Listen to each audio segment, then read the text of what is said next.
sa huli palagi babalik pa rin saya sa huli. Welcome back sa ating bagong video at ang ituturo ko sa inyo ngayon ay ang kantang Palagi by PJ Monterde. Ito yung no capo version. So before tayo mag-start, ang bilang ng string natin ay 6, 5, 4, 3, 2, 1.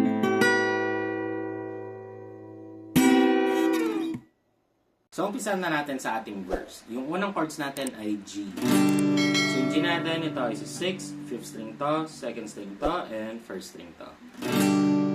Tapos, huwag nyo nang tanggalin to dahil ang susunod na chords natin ay C add 9. So, yung C add 9 natin, baba lang natin yung daliri natin dito. So, ito ay sa 5th, tapos 4th string to. Okay? Tapos, ulitin natin itong dalawang chords na to ng dalawang beses. Pagtapos nun, dito tayo sa E minor. So, yung E minor natin, ito ay sa 5th, tapos ito ay sa 4th string. Tapos, babalik ng C add 9. So, itong dalawang chords ulit na to, uulitin natin ng dalawang beses. Last, ang chords natin ay E minor. So, yung E minor natin, ito ay sa 4th, tapos ito ay sa 3rd, tapos ito ay sa 2nd string. Tapos, yung pinaka-last chords natin ay D. So, yung D naman, ito ay sa 3rd, 2nd string to, and 1st string to. Okay? So, yung strumming pattern naman natin dito ay down, up, up, down, up, up, down, down, up. Tapos, lilipat na siya ng chords. Okay? So, tara, practicein na agad natin ng mabilis. Sabay-sabay tayo. 1,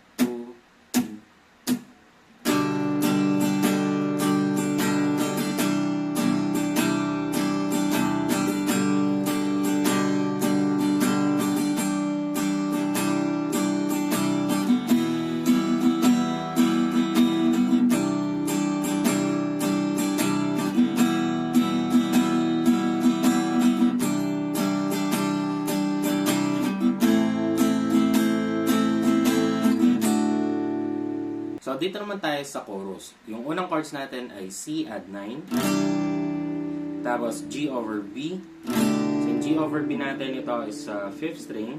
Tapos, ito is sa 3rd, 2nd string to, and 1st string to. Okay? Tapos, E minor, and D.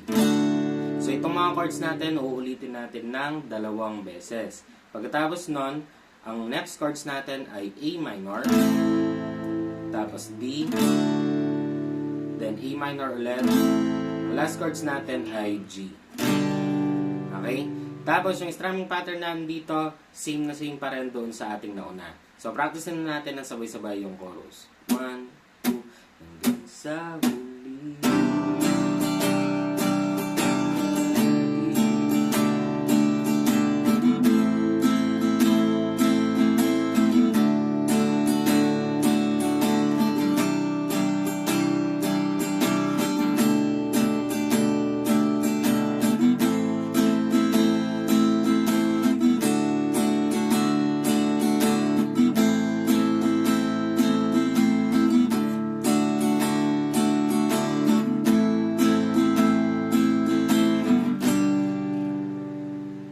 Pagkatapos ng ating chorus, dito na tayo sa instrumental. Ito yung part na gagawin natin before yung ating verse 2. So, yung unang chords natin ay C add 9, tapos G. Uulitin natin tong dalawang chords na to ng dalawang beses. Pagkatapos nun, yung last chords ay C add 9. Okay?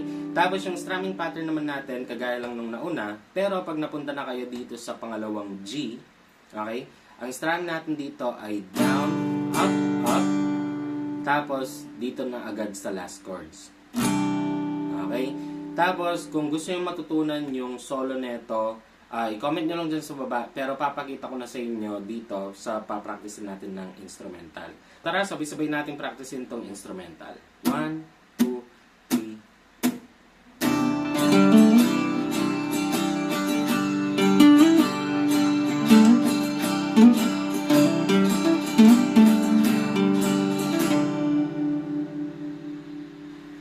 So, pagkatapos ng ating instrumental, pupunta na siya ng verse, tapos chorus, and then dito na tayo sa bridge.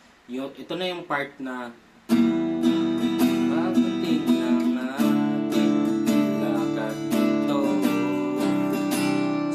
chords natin dito ay E minor, tapos D, then C add 9, tapos C add 9 ulit, and then C over B, tapos G, at ang last chords ay C add 9. So yung strumming pattern natin, same na same lang doon sa ating verse. So tara, practicein na natin tong bridge. 1, 2, pagdating ng ating lakad dito,